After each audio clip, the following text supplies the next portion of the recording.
I'm here with Nai. Nice to meet you, Nai. And thank you for joining this rally today. And as you can see, everyone is celebrating the victory. So it's like a second victory, second freedom fight, which taken by our student against the dictatorship.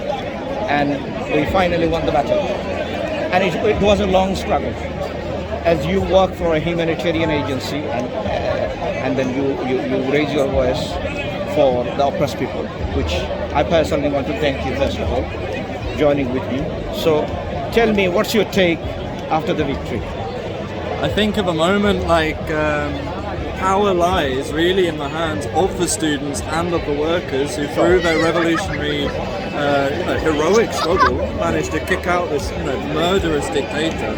I think the next steps is that they need to rely solely on their own strength. They should have no faith in any liberals, in any military figures who want to take control of the movement.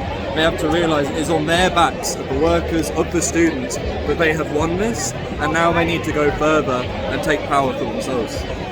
And do you see this is a victory of every single citizen of Bangladesh?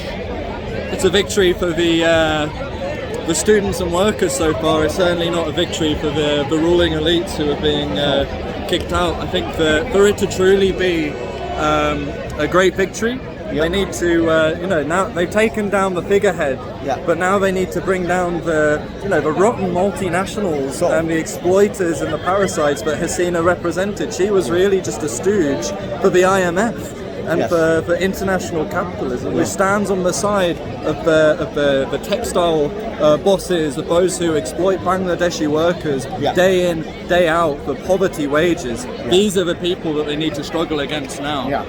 And I'm glad that you mentioned that capitalism part of it. And you see capitalism actually destroyed the nation by sucking the blood of the lower class. And the rich become more richer, poor gets more poorer. This dictatorship regime actually a signification of that. So if you go to Bangladesh, you will find people are in poverty and you have extreme rich people. How come they become so rich within a short span of time? And the answer is obvious. I'll let you carry on. It's because they got rich off of the exploitation of the Bangladeshi workers. And the international capitalist system as a whole, on the international exploitation of the working class, which is going back to the point, the workers and the students need to realise that it is only on their backs that anything runs in society.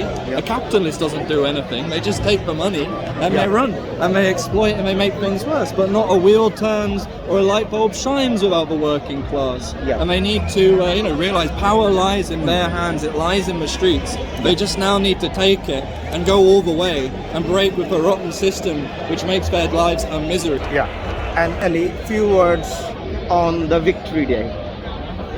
How satisfied are you by seeing this government has stepped down? I think it's absolutely inspirational. I think this is a great victory, and you can tell by the mood in this park here. It's like a festival, in jubilation of the success of this revolutionary movement.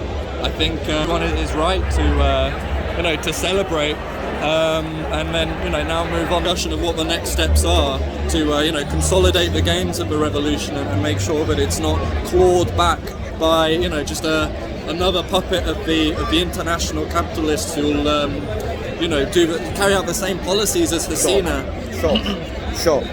And now we need to reconstruct our nation. And what would you say the best way to reconstruct a nation? Break with capitalism. Expropriate the multinationals, take their property, do not compensate them, nationalise the banks, put the workers and the students in control of the country, abolish capitalism and act as a clarion call for an international movement of the same. You can see the inspiration that a revolution abroad is having here, and it's so many countries are in the same situation, near defaulting on their debts, having to put through austerity. Look at what happened in Kenya, which is again a situation where the IMF was making the workers pay for the crisis of capitalism. that's the example that's been set. We should take great inspiration from that, and fight for a world socialist revolution. Yeah. So how I define this, Niall, I don't know whether you will agree. I define this as a modern slavery. This is a modern slavery that controlling people with the institutional way rather than an individual ways was in old days. In the absence of capitalism before, it was an individualistic idea to trade the slave and own the slave and use the slave in an inappropriate manner.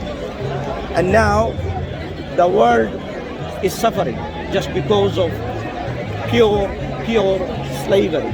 And when I say slavery, these are the forced slavery, controlled slavery, and this is something detrimental for the independence of the human being. Because we are born free, we're born free to express our opinion, which they shut our mouth through the institutional process, right? So I think the greatest message for the humanity is we should break the chain of slavery. We should break the chain of those who are controlling freedom of expression, and we let people hear their own voices. We come together, find a solution, and build country, build economy, and build a best world for everyone we can live in. Thank you for joining, Niall. It was a pleasure talking to you. Likewise. And I hope, the viewers will get a message that how we can live in a cohesion, in a model that we need to not divide, rather unite.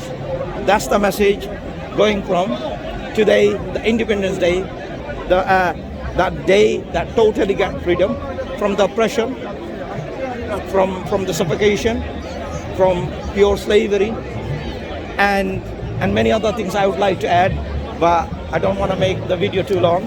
But it was a pleasure seeing you guys, and I hope you guys continue what you do.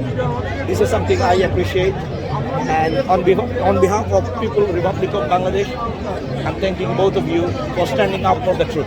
Thank you. Thank you.